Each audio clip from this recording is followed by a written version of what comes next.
More than a month after searchers pulled Nolan Wells' body from the water off Horn Island, two of the friends who were with him that day went back. Not for a memorial, not to lay flowers. On August 7th, Warren Hudson and Jax Patalo boarded a boat with their attorneys, rowed back out into the Gulf, and stood again on the same stretch of sand where Nolan's body was found 2 days after he vanished. Their lawyers call it fact-finding, a chance to study the tides and the water conditions that afternoon. One attorney later described the water that day as the color of chocolate milk and said the conditions looked unfit for swimming. Here's what makes that trip hard to look away from. As of today, Mississippi investigators still haven't told the public how Nolan Wells died. His official autopsy is complete and sealed, pending a grand jury. No charges, no arrests, no one named a suspect. And yet two of the people closest to his final hours felt the need to go back and investigate for themselves. If you're new here, welcome. We work from primary sources only. Filings, official statements, verified reporting. No speculation, dressed up as fact. Drop a comment and tell us where you're watching from. And subscribe, because this case is still moving. Because there's a detail almost nobody's talking about yet. Nolan's group didn't take one boat out to Horn Island that day. They took 3. And the friend whose family just put up $50,000 for information, he wasn't even on Nolan's boat. So what actually happened in the hours between the last confirmed sighting of Nolan Wells and the moment his friends came back without him? That question still has no answer, and it's about to get more complicated.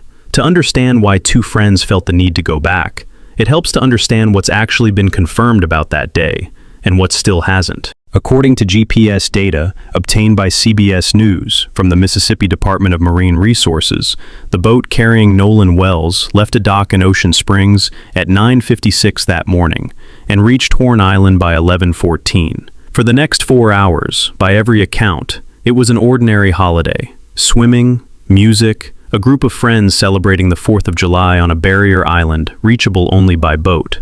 Then, around 3 p.m., witnesses say Nolan was last seen. His friends later told investigators he'd decided to stay behind and catch a ride with someone else. At 4:31 p.m., that same GPS data shows the boat leaving Horn Island. CBS News has reported that Nolan Wells was not on board when it left. 90 minutes.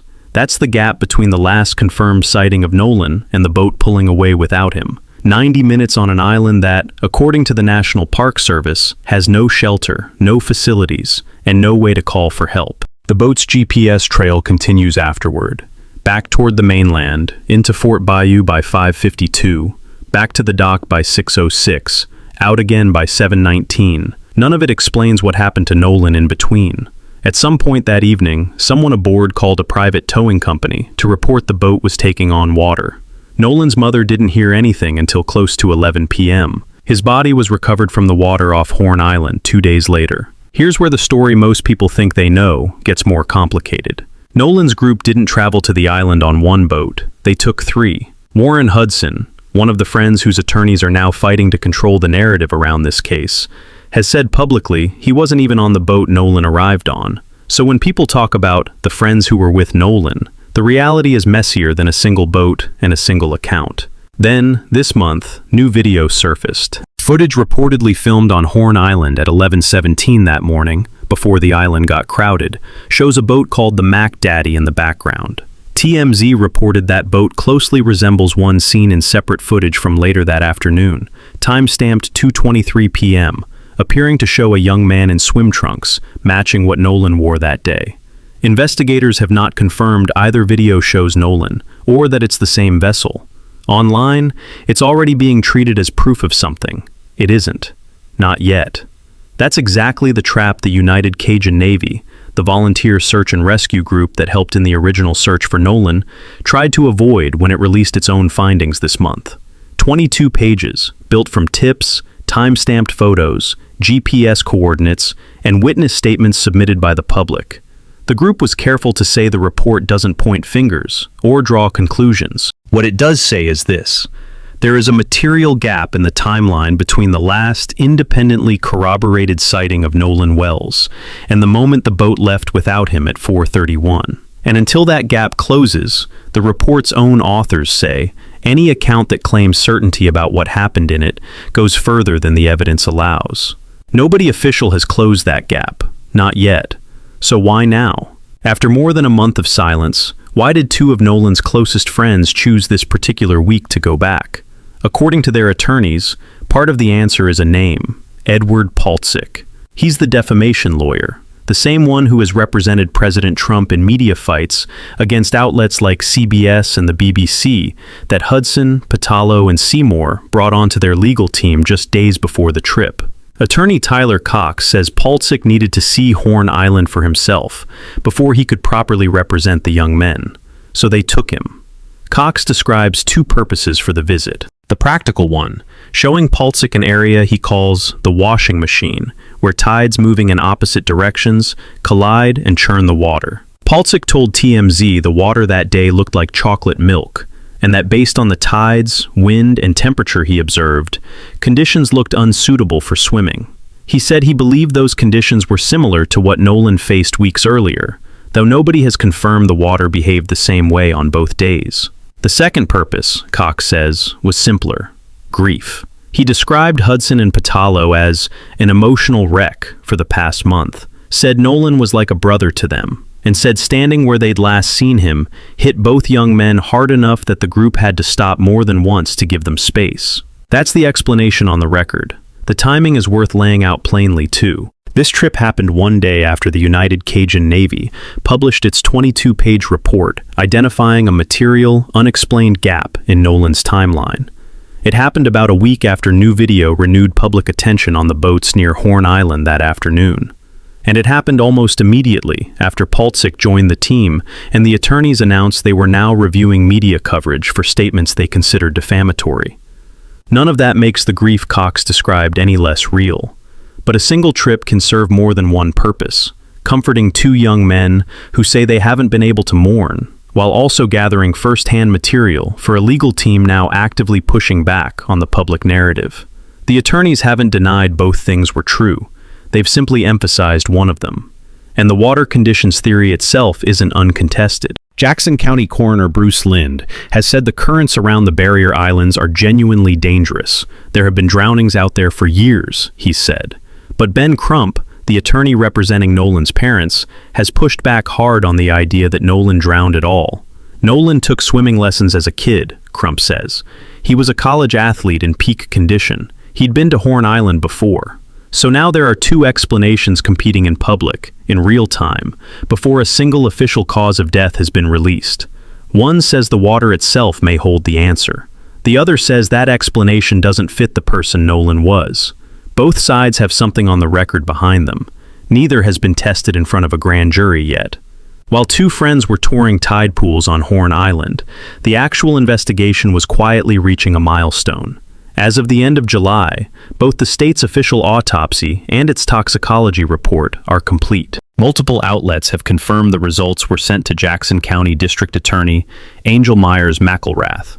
That's further than this case has gotten in weeks, but complete doesn't mean public. McElrath has explained that nearly every death in the county, aside from natural causes and non-criminal accidents, goes before a grand jury as standard procedure. Every death in the county, except those of natural causes and non-criminal car wrecks, are presented to your grand jury. Many people don't know that. We have handled death investigations in this manner my entire career. Nolan's case is being handled the same way, with the same care and the same commitment to the truth that we handle all death investigations. Not special treatment for this case. No date has been set for when that grand jury will convene. Until it does, the findings that could actually answer how Nolan died stay sealed. That vacuum is exactly where the fake documents move in. In early August, Mississippi's Public Safety Commissioner, Sean Tindall, had to publicly warn people that a toxicology report circulating online, polished enough to look real, was completely fabricated. No genuine toxicology findings have been released to the public, not to journalists, not to content creators, not to anyone outside the investigation. If you've seen one online, it's fake. Tyndall's point was simple. A young man's death isn't content, and treating it that way does real damage to the people left grieving him. The one piece of medical information that has actually come from a physician is the independent autopsy the family commissioned in Washington, D.C., from Dr. Roger Mitchell, a former chief medical examiner with no ties to Mississippi law enforcement. His report ruled Nolan's cause and manner of death undetermined, pending investigation, and he was direct about why. By the time his exam happened, Nolan's body had already gone through the state's initial autopsy, and Mitchell said he never received Nolan's internal neck structures, including the trachea, and wasn't told why. Without that tissue, he couldn't fully examine the airway and lungs for signs consistent with drowning, which happens to be the single most important medical question this case turns on. His finding wasn't an accusation. It was an acknowledgement of a limit.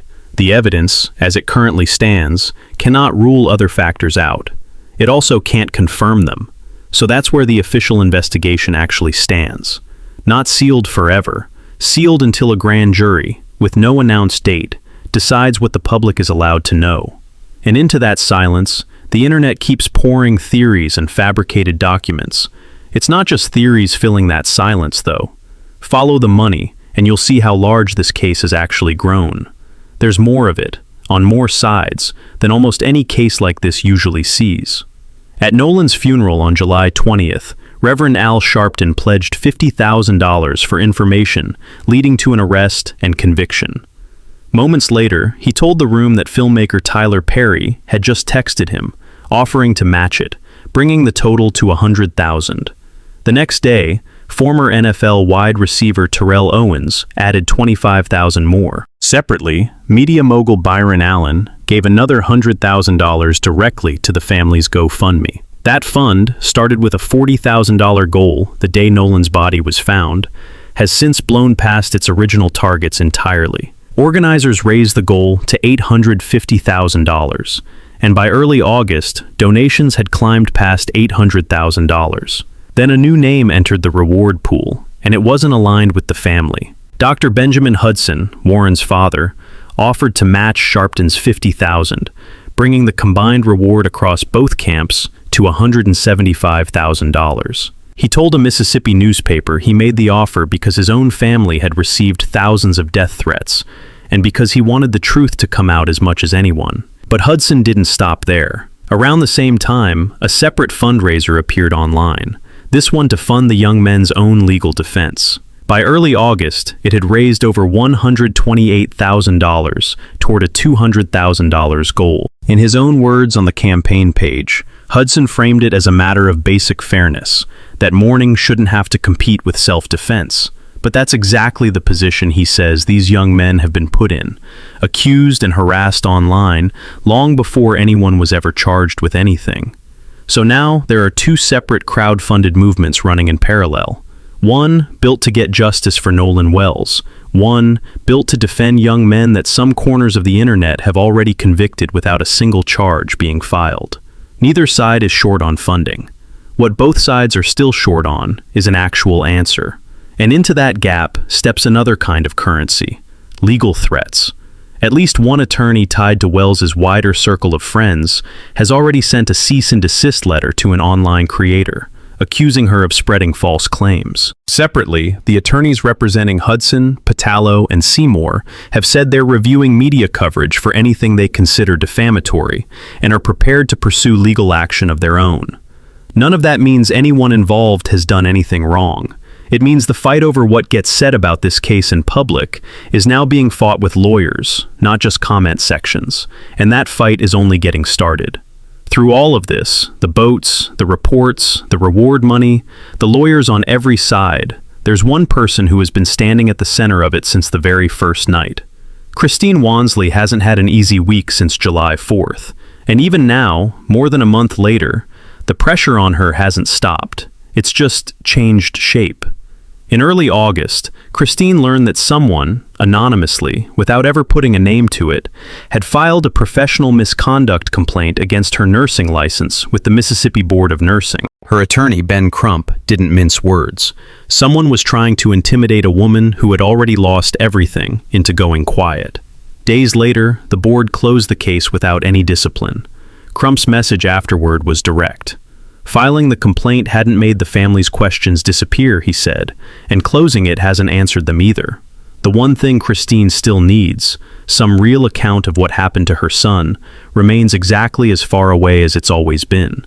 That's really the whole story, isn't it? Strip away the lawyers, the reward money, the competing fundraisers, the cease and desist letters, the boat videos, the 22-page reports, and you're left with exactly what you started with.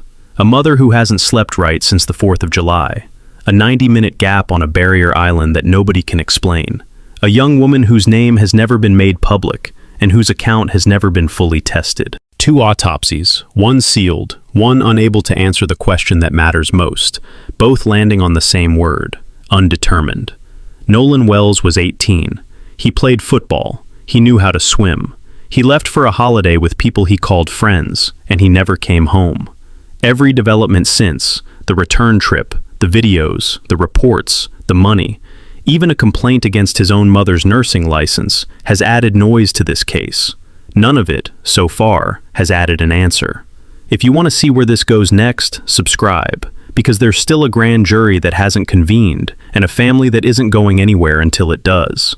Somewhere in that 90-minute gap is the truth Christine Wonsley has been asking for since the night her son didn't come home. Until someone can account for it, everything else, the money, the lawyers, the theories, is just noise around a silence that hasn't been broken yet.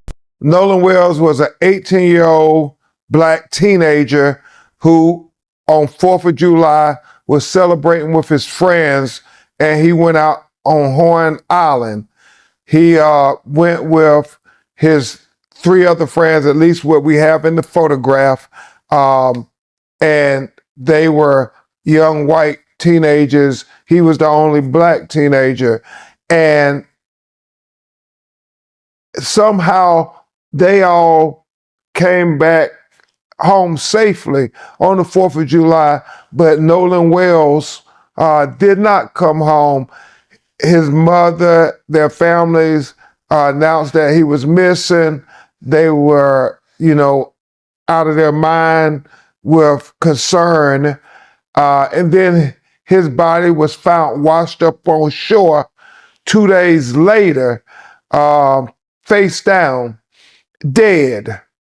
And so then everybody started to try to say, well, what happened?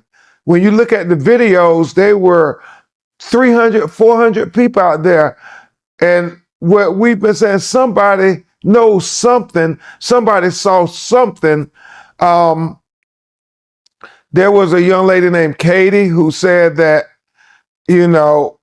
she was talking to Nolan, but then he got back on the boat with the people he came with, or got back on the boat with the boys.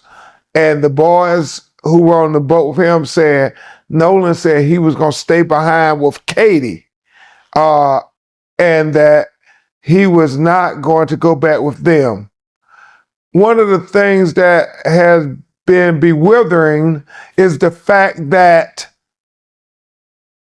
if he says he's going to stay behind, why doesn't an 18-year-old get their cell phone? If they're not going to go with the boat, why would they leave it with them? His mother, called his phone 3 times, got no answer after they started getting concerned. And it was when they did the Life 360, trying to say, find my phone, is when she found out that the phone were with the friends. And so her friend went to get the phone. And when they got the phone back, they discovered that there were a lot of Snapchat messages that were deleted. They also found that there were some texts deleted. So that was very concerning to them as they're trying to figure out, what happened to my child? Our child is dead and we have no answers. Nobody's telling us anything. And so it became just an incredibly painful ordeal for them trying to find out what happened to Nolan Wells. And then America became engaged in this matter because it wasn't adding up to anybody. He says, I'm going to stay behind, but he leaves his cell phone. He doesn't have his car keys. Well, if he's staying behind and you don't have any of that information, people are saying, did he stay behind? And so that becomes a question. And, you know, obviously there's this CETO audio that comes out that people have did forensic audio engineering on it to try to see what was being said on the audio recording of the CETO counter 911 type call. And it's in that call that people say they hear certain things. We have retained audio engineering experts to be able to decipher and to render expert opinions on the validity of the CETO 911 audio that seems to suggest things about the presence of Nolan. And so we are trying not to speculate.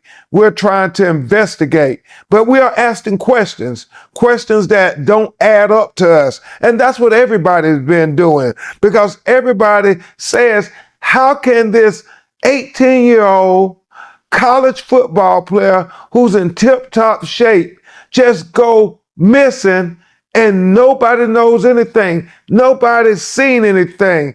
And the sheriff within, hours after he was discovered, his dead body, they claimed that, that no foul play, accidental drowning is what they suggest.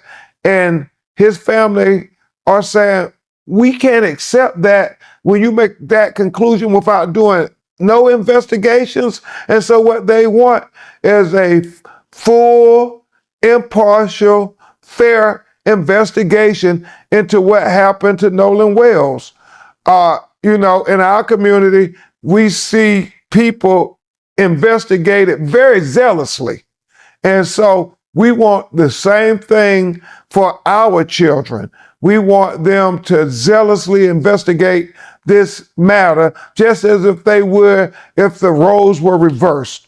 And that's what I think has people in the minority community saying, hold on, we want to know what's on everybody's phone. We want to know social media, because all of that could become very relevant information as to what happened to Nolan Wells.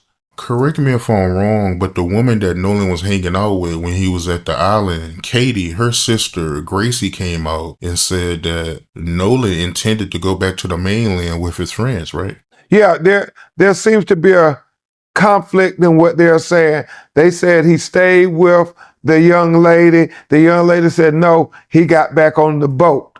And so, that seems to be one of the biggest issues that everybody is trying to figure out, as well as the independent autopsy where he had red discoloration at the back of his brain that was found in the second autopsy, and also the fact that the initial state medical examiner kept possession of Nolan Wells' throat, and we don't know why they did that. Our pathologist, Dr. Roger Mitchell, said when he was the chief medical examiner for the city of Washington, D.C., that they normally would do that it wasn't uncommon if they suspected that there might be some fracture or some compressions to the throat. So after y'all did the autopsy, from what you know, what do you believe that was on the back of his neck? We can't speculate. We know that we think Dr. Roger Mitchell should have the benefit of looking at all the autopsy notes and observations and photographs from the first autopsy, and then have, the state medical examiner be able to look at all of his notes from the second autopsy and try to work together to figure out what conclusions that they can draw from the autopsies, both of them. And then also waiting for toxicology. That becomes a factor in finding out the manner and cause of death.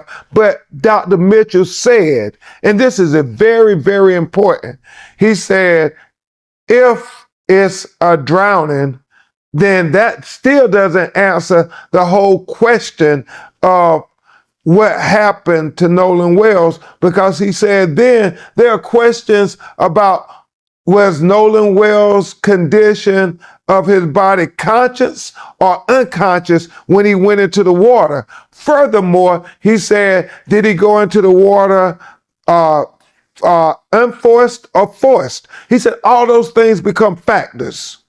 Makes a lot of sense. And I know his friend Warren Hudson, he came out with an interview where he made a statement about how Nolan, he was drinking liquor on the boat. You heard about that? Well, we don't know. We want the toxicology to come. We know when you hear the CTO audio call, it appears that there was some intoxication. But again, toxicology can tell us that. And people's firsthand eyewitness testimony can tell us that. We want answers. You know, as I've said over and over again, I am for truth, no matter who it implicates or who it exonerates. I am for justice, no matter who it convicts or who it acquits. And I am certainly for transparency, so all of us can see and we can have trust in the system that this was a fair, impartial, and complete investigation. That's what everybody would want if this was their child.